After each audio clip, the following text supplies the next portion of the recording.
আসো আসো কোনটা দিয়ে রুট কোনটা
কেমন জঙ্গলে না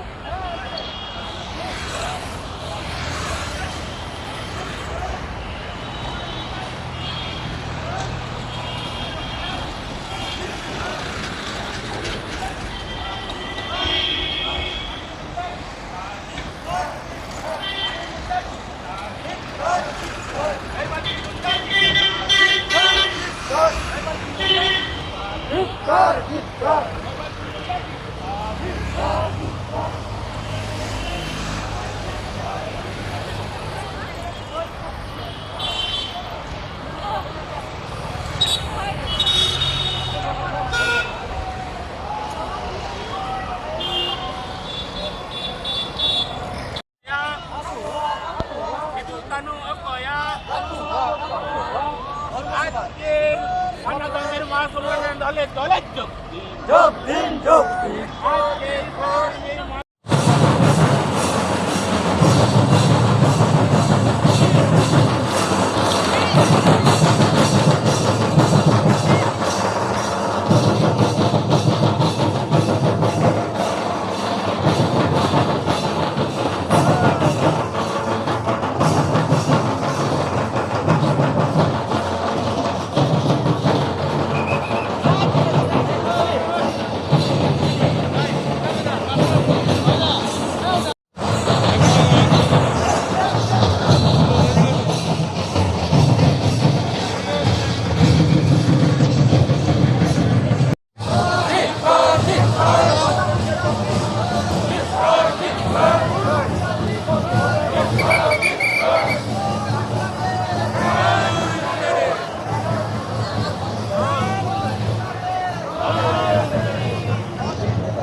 ভাষা বিভিন্ন আপনারা আবার বলতে পারেন।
अपील हुआ होगा ने अपील निका बुरी गया ये नारा लो तो बुरी गया हर ने अब आवाज दिल्ली संते सचल का निश्चित रूप से अगर अब हम उतई ने देखा कि अब को लड़ाई के वो आवाज को दबाओ यार इस ने आवाज के अलग को दबाए बैन के लिए आवाज सुनूंगा इन्हें देखिए जय सरना निम्न के कहा चला हुआ इससे काम नहीं चलने वाला है हमको ये आवाज दिल्ली तक पहुंचाना है इसलिए जोर से बोलिए जय सरना इधर से आवाज नहीं आ रहा है जय इधर से भी आवाज आ रहा है जय सरना जय सरना जय सरना जय सरना आदिवासी एकता जिंदाबाद जिंदाबाद जिंदाबाद आदिवासी एकता जिंदाबाद जिंदाबाद जिंदाबाद सरना कोट देना होगा देना होगा देना होगा सरना कोट देना होगा देना होगा देना होगा सरना कोट देना होगा देना होगा देना होगा जोहार এক আদিবাসী যুবকের গলায় মালা পরিয়েছে ক্ষমা চাওয়া তো দূরের কথা বিজেপি রাজ্য সভাপতি কি বলেছে যে অমিত শাহ যখন মালা দিয়েছে ওটাই বিরসা মুন্ডার মূর্তি আর আমরা কি করেছি আমাদের সরকার কি করেছে আমরা সাধারণ মানুষ পশ্চিমবঙ্গের মানুষরা সবাই একসঙ্গে মিলে থাকতে চাই তারা কি করেছি বিশ্বের সবচেয়ে বড় বিরসা মুন্ডার মূর্তি তৈরি করার সিদ্ধান্ত নিয়েছি বাঁকুড়া যেখানে ওইখানে গিয়ে যে অসম্মান বিরসা মুন্ডাকে করে দিয়েছে তাই আমি এক বেশি কথা বলবো না আমার আগে পূর্ণেন্দুবাবু ছিলেন রাজ্যের মন্ত্রী মদন মিত্র ছিলেন আপনারা আপনাদের লড়াই চালিয়ে যান একটা কথা শুধুমাত্র বলতে চাই পশ্চিমবঙ্গ সরকার অলরেডি পশ্চিমবঙ্গ সরকার ঝাড়খণ্ড গভর্নমেন্টের যে সিদ্ধান্ত নিয়েছে সেই সিদ্ধান্তের জন্য আদিবাসী ট্রাইবালদের জন্য আলাদা ধর্মের জন্য পাঠিয়ে দিয়েছে সেন্ট্রাল গভর্নমেন্টে আপনারা সবাই এক হয়ে একটা রেজলিউশন করে দিলে तमाम पश्चिम बांगलार समस्त आदिवासी हागिया मिसिया जोतई के आलिया मुंडा समाज फाड़ी समितिर पक्ष थेके जोहार एवं मंचे जारा आमादेर एखाने व्यक्तित्व सम्पन्न व्यक्तिरा आछेन तादेरको आमरा मुंडा समाज फाड़ी समितिर पक्ष थेके आंतरिक धन्यवाद साथे साथे आमादेर जे महापुरुष যারা আদিবাসী সমাজের অস্তিত্ব রক্ষার জন্য লড়াই করেছিলেন সেই তিলকা মুর্মু সেই বিরসা মুন্ডা সেই সিধু কানু জয়পাল সিং মুন্ডা পণ্ডিত রঘুনাথ মুর্মু আমাদের রাষ্ট্রপিতা জ্যোতিবা ফুলে মহারাষ্ট্রের এবং সবশেষে আমাদের যে সাংবিধানিক অধিকার দিয়েছেন बाबा साहेब भीमराव आम्बेडकर के आंतरिक श्रद्धा जानिए आपनादेर सामने এই সান্না ধর্ম যে আজকে মহাসম্মেলন, সেই সম্মেলন উপলক্ষে আমাদের মুন্ডা সমাজ পাড়ি সমিতির যে দৃষ্টিভঙ্গি সেটা আপনাদের কাছে বলতে চাই। তো দেখুন, এই যখন আলোচনা আমাদের ইতিমধ্যেই আপনারা শুনে গেছেন যে আমাদের রাজ্যের এখানে যারা প্রতিনিধিত্ব করছেন, যারা সরকারের প্রতিনিধিত্ব করছেন, সেই সমস্ত ব্যক্তিরা এখানে বক্তা হিসাবে বক্তৃতা দিয়ে গেছেন। তো আমি যেহেতু মুন্ডা সমাজের, আমরা আদিবাসী সমাজের মানুষ, প্রথমেই আমাদেরকে জানতে হবে, একটু মনে পড়ে গেল যে কথাটা, সেটা হচ্ছে আমরা যে সমাজ থেকে উঠে এসেছি সেই সমাজের যদি ইতিহাসটা যদি না জানতে পারি তাহলে সমাজকে আমরা এগিয়ে নিয়ে যেতে পারবো না। ভারতবর্ষের প্রথম আমরা ভূমিপুত্র, আমরাই হচ্ছি দেশের ভূমিপুত্র। তা সত্ত্বেও আমরা এখনো পর্যন্ত ধর্মীয় যে কোড, সেই কোড পর্যন্ত আমরা ভারত সরকারের কাছ থেকে সাংবিধানিকভাবে এখনো স্বীকৃতি পাইনি। তার মূল কারণগুলো কোথায়, এই বিষয়গুলো বুঝতে হবে।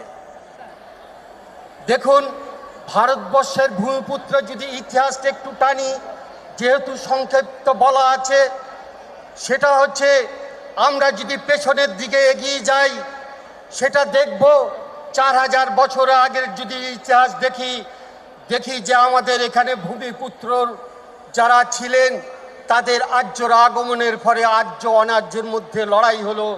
কিছু মানুষ তাদের সরাসরি বশ্যতা স্বীকার করলো। আজকে যারা সমাজের অনগ্রসর, যারা ওবিসি হিসাবে চিহ্নিত সাংবিধানিকভাবে, আবার যারা পরবর্তীকালে তারা স্বীকার করলো তাদের বশ্যতা, তাদেরকে বলা হলো SC ST SC। আর যারা বশ্যতা স্বীকার করলো না, যারা পাহাড় পর্বতে চলে গেল, তাদেরকে আদিবাসীগুলো চিহ্নিত করা হলো। আর সেই আদিবাসীর পক্ষ থেকেই আমরা পশ্চিম বাংলায় 40টা লিস্টেড হয়েছি। গোটা ভারতবর্ষে প্রায় 800টা এরকম উপজাতি সম্প্রদায়ের আছে। তো ভারতবর্ষে যখন যখন স্বীকৃতি যখন পায় 1945 সালে, তখন জওহরলাল নেহরুর কাছে একটা বার্তা এসেছিল যে ভারতবর্ষের আদিবাসীদের অবস্থানটা তুমি আমাদেরকে প্রতিনিধি পাঠাও, তারা মূল্যায়ন করবে। কিন্তু জওহরলাল নেহরু সেখানে বললেন যে আমাদের যে প্রতিনিধিটিকে পাঠালেন সেটা হচ্ছে দিকু সমাজের, অর্থাৎ আমাদের আদিবাসী সমাজের ছিল না। সে সেখানে গিয়ে স্টেটমেন্ট দিল যে ভারতবর্ষের আদিবাসী বলে কোনো সম্প্রদায় নেই। তারপরে যখন জয়পাল সিং মুন্ডা এবং আমাদের ভারতবর্ষের সংবিধান প্রণেতা ডাক্তার BR আম্বেদকর যখন সংবিধান রচনা করছেন, তখন জয়পাল সিং মুন্ডা ভীমরাও আম্বেদকরকে বোঝাতে পারলেন যে আদিবাসী এই মানুষগুলো যারা ব্যাকওয়ার্ড, যারা সোশ্যালি ব্যাকওয়ার্ড, যারা এডুকেশনালি ব্যাকওয়ার্ড, তারাই হচ্ছে আদিবাসী সম্প্রদায়ের মানুষ। তখন যেহেতু আদিবাসী নেই, যার জন্য সরকারিভাবে আমরা সাংবিধানিক স্বীকৃতি পেলাম শিডিউল ট্রাইব, যেটা ভারতবর্ষে বা পশ্চিমবাংলার শিডিউল ট্রাইব। শিডিউল মানে একটা লিস্ট, ট্রাইব মানে একটা উপজাতি গোষ্ঠী, তাহলে একটা আদিবাসীদের গোষ্ঠী। এই রকম একটা আমাদের শিডিউল ট্রাইব হিসাবে চিহ্নিতকরণ করা হলো। তো ভারতবর্ষে আমাদের যে সমস্ত মহাপুরুষরা এই তিলকামে যে আন্দোলন করেছিলেন, বিরসা মুন্ডা আন্দোলন করেছিলেন, আমাদের এখানে প্রবক্তারা বলে গেলেন যে নাকি ওনারা ব্রিটিশ বিরোধী আন্দোলন করেছিলেন। না, আপনাদের কাছে আমি সহমত হতে পারিনি। এই কারণে পারিনি যে ব্রিটিশরা আসার পরে আমাদের যে অধিকারগুলো দিয়েছিল, সেটা প্রথম অধিকার দিয়েছিল আমাদের সম্পদ রাখার অধিকার 1773 খ্রিস্টাব্দে। এরপরে আমাদের শিক্ষার অধিকার দেওয়া হয়েছিল। তার আগে কিন্তু ভারতবর্ষে আদিবাসীদের কোনো শিক্ষার অধিকার ছিল না। এই যে মনুবাদী ব্যবস্থা, যারা আজকে বর্ণ এবং জাত ব্যবস্থার মধ্যে দিয়ে আমাদের গোটা সমাজকে টুকরো টুকরো করে দিল, যাতে আমরা এক সূত্রে গাঁথতে না পারি, তার জন্য তারা এই আদিবাসীদের বিভক্তিকরণ করা হলো আজকে পশ্চিমবাংলায় 40টা জাতিকে।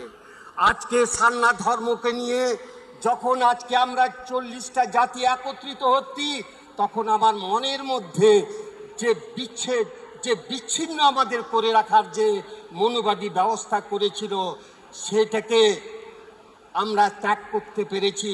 এবং আয়োজক যারা আছেন তারা এই ব্যবস্থাটা করতে পেরেছেন বলেই তাদেরকে মুন্ডা সমাজ পাড়ি সমিতির পক্ষ থেকে আমরা আন্তরিক শুভেচ্ছা জানাচ্ছি, যে যাতে ভারতবর্ষের বা আদিবাসী মানুষগুলোকে যাতে এক সূত্রে আমরা গাঁথতে পারি।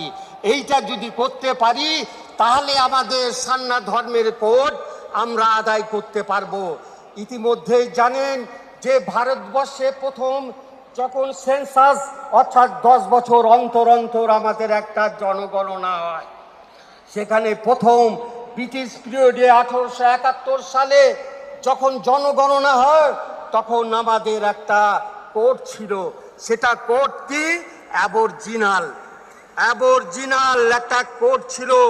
পরবর্তীকালে 1941 সালে ট্রাইবেল এবং 1951 সাল পর্যন্ত ট্রাইবেল, এই আমাদের ভারতবর্ষ স্বাধীন হওয়ার পরে 1951 সাল পর্যন্ত ট্রাইবেল ছিল। 1961 সাল থেকে আর আমাদের আদিবাসীদের কোনো ধর্মের কোনো কোড নেই। এরপরে যে কোডগুলো হয়েছে অন্যান্য আমাদের এই পর্যন্ত আমাদের কটা 6টা ধর্মের কোড স্বীকৃতি পেয়েছে ভারতবর্ষের। আমাদের ধর্মের কোড নেই, সেটা 1951 পর থেকে আর কোড নেই। অন্যান্য, পরবর্তীকালে অন্যান্যতে দেখা গেছে যে সারি আর সারনা, দেখা গেছে এই দুটো কোড নিয়ে একটা মতবিরোধ হয়েছে, কিন্তু সারনাতে দেখা গেছে সবচেয়ে বেশি আমাদের সমর্থন করেছে ভারতবর্ষের মানুষ।